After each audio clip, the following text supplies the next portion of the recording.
Kining bag-o ra ta sa lugar ni mabagyuhan ta magkabuang jud og pangitag asa tadagan. Pero salamat gyapon Lord, di grabe ang epekto sa bagyo sa among area. Ako na lang problema ron kay work from home ta. Kailangan ta mangita og kuryente ug wifi para makatrabaho ta. Mao sa jud ni disadvantage kung work from home ka. Kay ikaw mismo mangita og solusyon sa ingon ani nga problema. Mao nagdali-dali ta og prepare kay mag-search ta og asa ta katambay rong adlaw. Mao na lang gani kay duol ta og mga business nga area pareha sa Mactan New Town. Sure ko na generator diyang napita. Mao nilakaw na mi kay making kwarta kung may bakante ba. Kay basin daghan sa ron ni evacuate na maglisod jud ta. Diri ta sa 8 Newtown Boulevard naging inquire una. Kay nakatry mi diri sa una, okay man sa dilang mga unit diri Naka-decide ay mi nga mag-overnight stay na. Kay di man sad ta sure kung kanus pa ning kuryente mabalik. Mao to pag abot namo ninaog si Mami ug si Lucas para mag-inquire kung may bakante ba. Nya ako nangita og kaparkingan para mahimutang na ta. May na lang kay naay unit owner nga nasa area. Kay kung wala maglisod jud ta og pangita. Ug mao to tagaktak atong 2,500 for one night. Nalugi pa tong adlaw ning trabaho pero okay ra. Mura na lang sad ni og bakasyon namo. Maglingaw-lingaw na sad mi ani og madala. Waiting time na sad ta kay nag-cleaning pa daw sa room. Gi-prepare pa. So kay murag madugay pa man aw need na sad ta mangita og unsaon na tong mapuyo ning atong bugoy. Amatic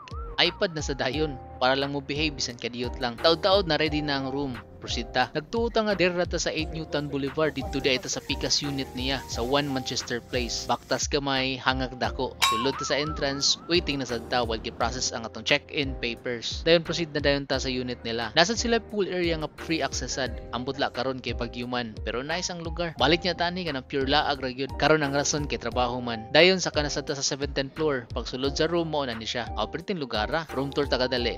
So pagsulod nimo sa left side kilid sa door na rack, butangan sa helmet or unsa pa imong mga dala. Nya nasa sila kitchen area with oven og utensils na. Pasensyain na kay ngit di pa fully functional tanan light kay brown out pa. Og naa sa room nga single bed diri Dapoy room diri Dapoy room diri. Unya nasa sila refrigerator sa kitchen area. Kitchen. Nasa toilet sa sala.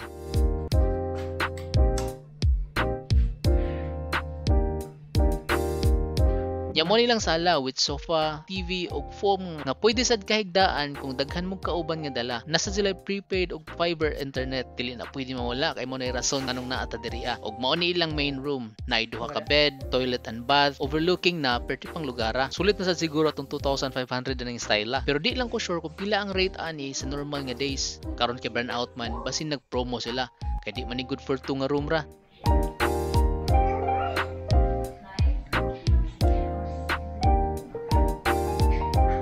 Tara, set up na ta kay magtrabaho na sad ta. Gawas na to atong laptop stand, headset ug uban pa.